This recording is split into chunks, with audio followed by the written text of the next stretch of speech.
Good morning, everybody. I apologize for a little bit of a hoarse throat. It's been a pretty long weekend over here. Haven't been with you in a couple days. Had Friday technical difficulties with the aircon over the weekend. Had some great, absolutely amazing one-on-one calls. I really appreciate you guys taking the time out to do those. Really helps me to get to know where you're at, what you're working with, and what you're working towards, and what you like. So much easier for me to identify trades that fit you and to be able to answer your questions with a little bit more authority, if that's the right word to use. Knowing, where you're at, what you're working with. But I really, really appreciate it. I'll make this very quick.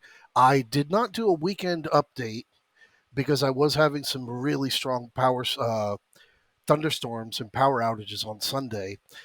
And when I could, I thought, there's so much to cover having ended the quarter. I'm going to leave it for this weekend because we've got the 3-day weekend with Easter. So bear with me. I got a lot of things to cover on that. But I will say here, and I'll say it every day this week, take your crypto off. Bitcoin, 28,800. Ethereum, up above this 1,800. Take it off. Take it off. Take it off. I'll tell you over the weekend why I'm saying that.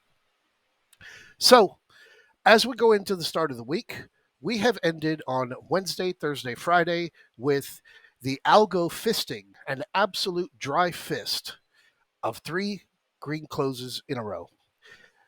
On Tuesday, when we had that go ahead and bet it all, take the biggest trades you want to trade, selling the 4,000 calls because we were going to get a red close. We got it. We had a very bearish setup going into that Tuesday close. And suddenly they just decided to gap up 30 points overnight. So it was absolutely nothing out there that was showing that we were getting a gap up on Wednesday. It came out of nowhere and it just continued to just keep pretending to peel the Band-Aid off on Thursday and Friday as we went up to the greatest place you could ever want to be. And that's up there at SPX 4100. So quickly, I will go over here over on QQQ. And as I mentioned to a few of you on the weekend calls, I do have a new spreadsheet that I've worked on. I didn't get on the computer until now over the weekends from Saturday, only because of those thunderstorms, but I will share it. QQQ 23.76% off the year-to-date low as it went into that high of the day close over there on Friday. Absolutely fantastic situation. You have an amazing amount of downside. And those of you that have been with me for years completely understand that. Those that have only been around for a few weeks, maybe a month or two, you think I'm smoking crack. No problem. Don't have any problem with that. Time will tell. What we've got here is a 12.89% move off of that low that we had 15 days ago. A little bit more than that. God. That low that we had over here when we put in SPX 3808 back on March 13th. Now, yes, we were bullish, but this is bullshit. Absolute bullshit. And even more bullshit with what took place over those 3 days when you come over here to that Wednesday low. Wednesday low wound up closing over here right around that 3,600 and then just overnight said, sticking it up your ass. Absolutely out of control as it went into the end of the quarter. Not complaining. I am saying to those that are not once bitten, twice shy, this is opportunity knocking. Come over here onto the SPX, and again, tracking the full moons, which we get our full moon on Thursday, April 6th. The window is open for the full moon. This right here that we thought was a very strong conviction of a full moon, what we got over here in the beginning of March, was 1 day prior to the full moon. The low that we got over there at 3808 was 4 days, 4 trading sessions after the full moon. And that was why I was giving it a little bit of respect, but I wasn't necessarily counting on it until we got this shove, which we had here last week with multiple gaps that need to be filled. So this is now gone. This is now white. And with April 6th being here, you take your guess, having shared that daily chart, of where you think that this full moon is due to place and what's due to recover from it. Because looking back and looking wider out, I've shared it many times already. This looks very much like the end of March of 2022, how we had that major ramp up. And then you got your full moon over here later in the middle of April, after right before you started to get your tech earnings. Tech earnings are going to begin at the end of this month and in the beginning of May, which is our next full moon. However, April 6th, that's our full moon. Our window is open. And as I show you over here on this chart, what I have lined out here is 4155. 4155 is your 50 retracement from the all-time high to the October low. Now, we pierced this in February. This is a very scary place to be, because having dropped and then having retraced up to it, it's neither bullish nor is it bearish. Neither are we, as we were never bearish going into August or going into March, where we were looking for a stronger dip in the latter part of March so we could buy the hell out of it as we went into April. We didn't get it. We only got that 3909.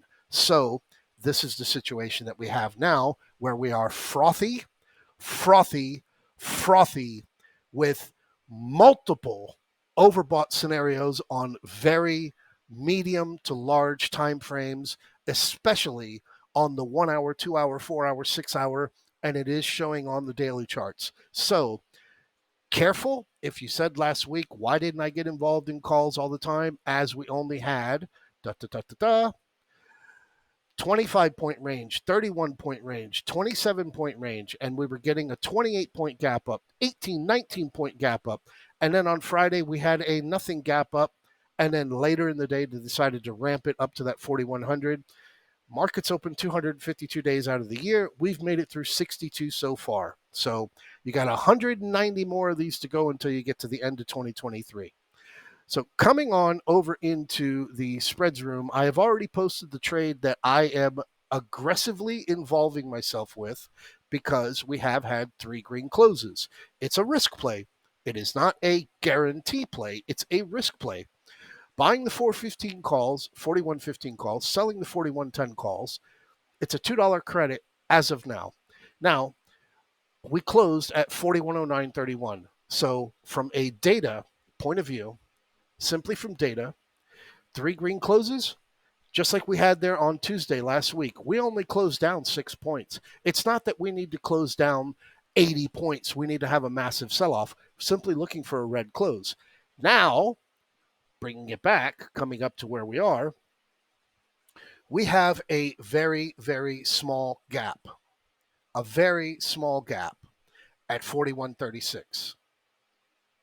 4136, we have a gap. There is a gap to be filled at 4136. So from 4136 to 4147, there is a gap that needs to be filled. It's a 9-point gap. It's been in your email for weeks. It is something that needs to have respect, but at the same time, you have this golden goose gift of this 4155 for everyone that wants to be on the safe trade and continue to be on the safe side, although you unfortunately have a 19 VIX. So the credit that we would want to be getting, we're not being able to get because we have such a low VIX. And I will once again try and make a strong reminder, although this is dragging on to be a little bit longer of a video than I expected, is 1845, 1912, 1811. If I could come off of this, I would. I will see if I can, and yes, I can. Here is your spots when you are coming down to the level. Here is your January. Here is your next January. Then your big one in February where we topped. Here's the dip. Here we are again when we hit 38.0, or prior to hitting 38.08 in March. And we're back here again. And if you want to zoom out a little bit further, you are more than welcome to, as you can see where our big major bottoms are on the VIX. What this is telling you is that the bulls are getting very complacent. They should be getting very complacent because what was happening here over on the QQQ, 62%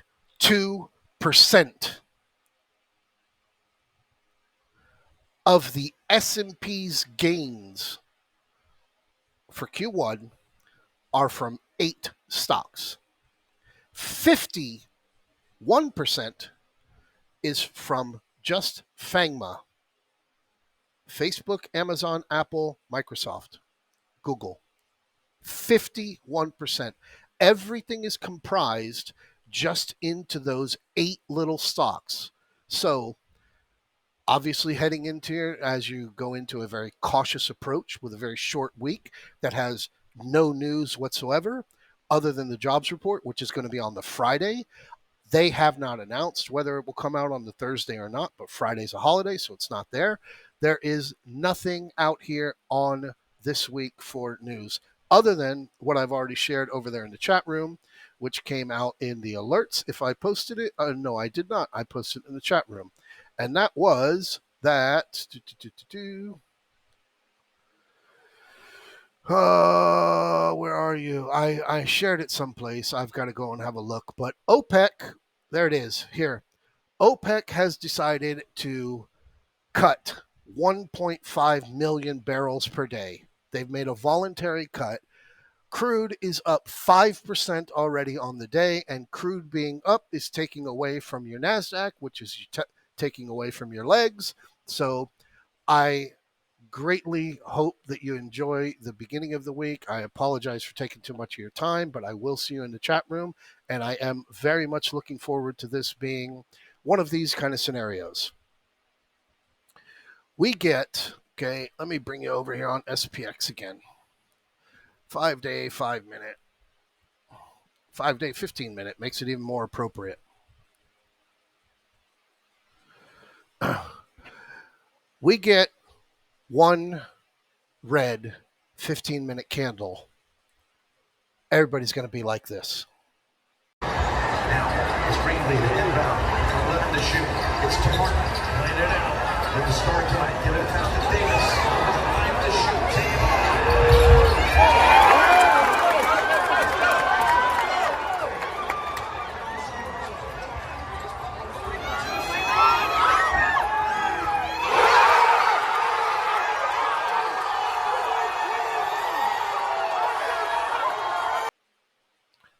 Now, we get one red 5-minute candle, or something similar to what we had here on Thursday with that dip. Tuesday, we were down here where we hit 39.51. But we get a red SPX 60-minute, 1-hour candle, and everybody's going to.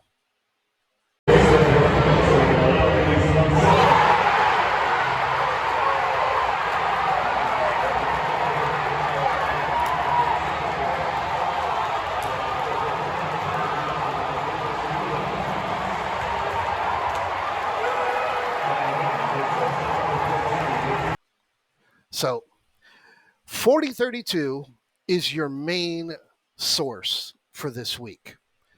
If we can break down below 4032, there is a strong movement to filling that gap down there at 39.75. If we can get down to that 39.75, we are very, very, very, very likely to be oversold on multiple time frames, just like that warning that we put out last week when the NASDAQ was oversold.